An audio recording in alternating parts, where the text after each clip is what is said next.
Good evening students, welcome again. Okay, so सबसे पहले तो आप सभी का स्वागत करती हूँ मेरे चैनल पर। Welcome again on my channel. So today I am going to start with my new topic. On my last video I had completed the variations in the value of a g factor. Okay, so in my today's video we are going to complete about our next topic, that is mass and weight. Okay, so let's start. मास क्या होता है? सबसे पहले हम देखेंगे कि मास की definition क्या है। Mass is the amount of a matter present in the object. Mass क्या है? मास एक अमाउंट है मैटर का जो ऑब्जेक्ट में प्रेजेंट है। कोई भी ऑब्जेक्ट रहेगा उसमें मास तो ऑब्वियसली रहेगा। Now SI unit of mass is KG.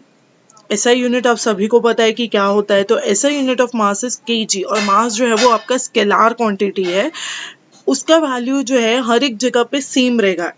It's value is same everywhere. आप कहीं पे भी जाओगे, कोई भी प्लैनेट पे जाओगे, आपका मास का वैल्यू सेम रहेगा।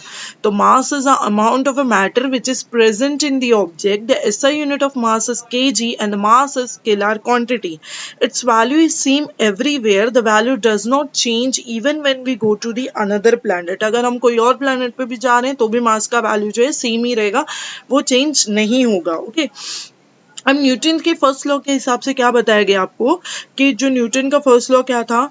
Measure of inertia of an object. Newton's first law was it is a measure of inertia of an object. कोई भी ऑब्जेक्ट का इनर्शिया मेजर करना उसे बोला जाता है न्यूटन का लॉ। अब जितना मास ज्यादा रहेगा उतना इनर्शिया रहेगा। Okay, higher the mass higher is the inertia. जितना मास ज्यादा होगा उतना इनर्शिया हाई रहेगा, जितना मास कम होगा उतना इनर्शिया जो है आपका कम होगा। Okay, now weight. The weight of an object is defined as a force. Weight कैसे डिफाइन करते हैं हम? वेट एक फोर्स है जिसके साथ में ऑब्जेक्ट जो है अट्रैक्ट करता है।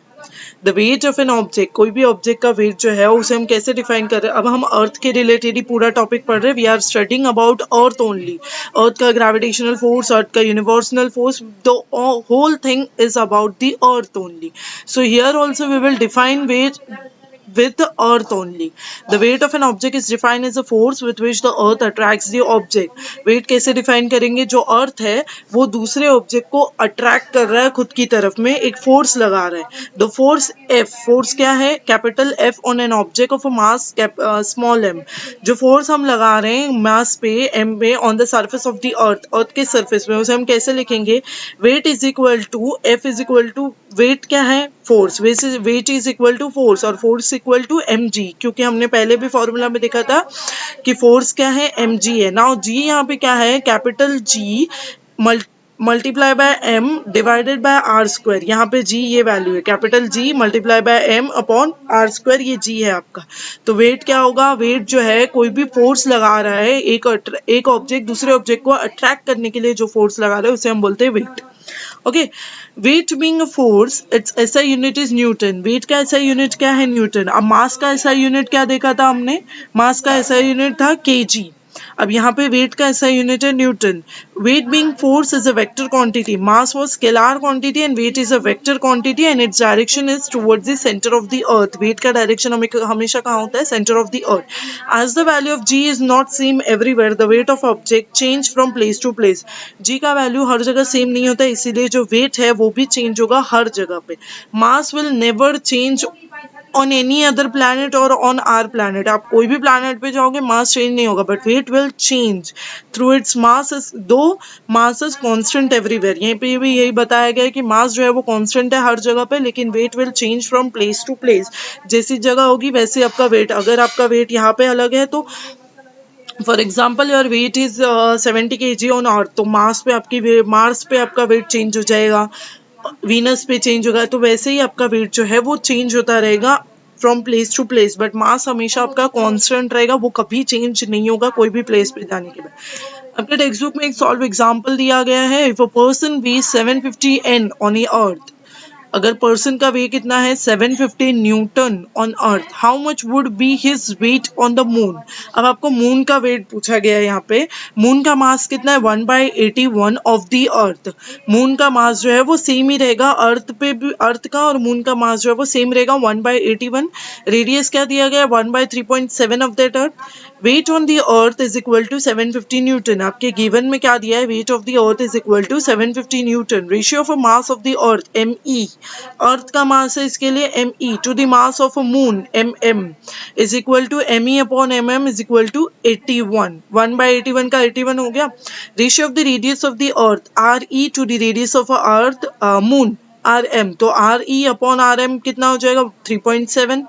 Late the mass of the person be mkg। अब मैं क्या कंसिडर कर रही हूँ, मैं कंसिडर कर रही हूँ कि जो पर्सन का मुझे मास कैलकुलेट करना है उसको मैं m कैलकुलेट कर रही हूँ। m कंसिडर करूंगी तो क्या होगा, वेट ऑन द अर्थ, अर्थ पे इसका वेट क्या हो जाएगा m इंटू जी, मतलब कितना हो जाएगा 750, क्योंकि यहाँ पे m क्या है आपका 8 weight on the earth. Okay हाँ, 750 आपका गिवन वैल्यू है राइट। तो क्या हो जाएगा MGME, mass on the earth, ME radius on the earth RE square. तो यहाँ पे क्या हो जाएगा M is equal to 750 RE square upon GME। Okay, तो ये फॉर्मूला ऐसे फिर डिवाइड हो गया, क्या हो गया 750 R square, 750 multiply by R हो गया और GM नीचे आ जाएगा, मास इज इक्वल टू ये हो जाएगा। जो पर्सन का मुझे कैलकुलेट करना है वही तो M लूंगी ना मैं, let the mass of a person be small m। तो वेट ऑन द मून क्या हो जाएगा, सेम फॉर्मूला हम यहाँ पे भी यूज करेंगे। अब दोनों को कैलकुलेट करेंगे, हमको कितना मिलेगा answer 126.8 newton. We will get the answer 126.8 newton. The weight on the moon is nearly 1/6 of the weight on the earth. मतलब कितना होगा, जो यहाँ पे मेरा वेट है उसका 1/6 जो है वो मेरा मून पे रहेगा। We can write the weight on moon as mgm। gm is the acceleration due to gravity on the moon, thus gm is 1/6 of the g on the earth। okay, तो ये एग्जांपल आपको समझा, मेरा wait जो अर्थ पे रहेगा वो 1/6 wait रहेगा मास केस मून केस से। ओके, सो यहाँ पे आपको ये कैलकुलेट कराया। okay, so today's topic was mass and weight। I hope you all have cleared the topic। आपको कोई भी डाउट नहीं है इस टॉपिक के रिलेटेड। वेट का फॉर्मूला देख लीजिए, F is equal to mg, g is equal to gm upon capital R square. Okay okay, so we will end our today's topic over here and I hope आपको video पसंद आई होगी। तो video अगर पसंद आ रही है तो please like, and if you have any kind of a doubt you can comment. I will clear your doubt in our next video। I will share with new topic। okay, so I hope you will subscribe my channel and you will like my video। thank you।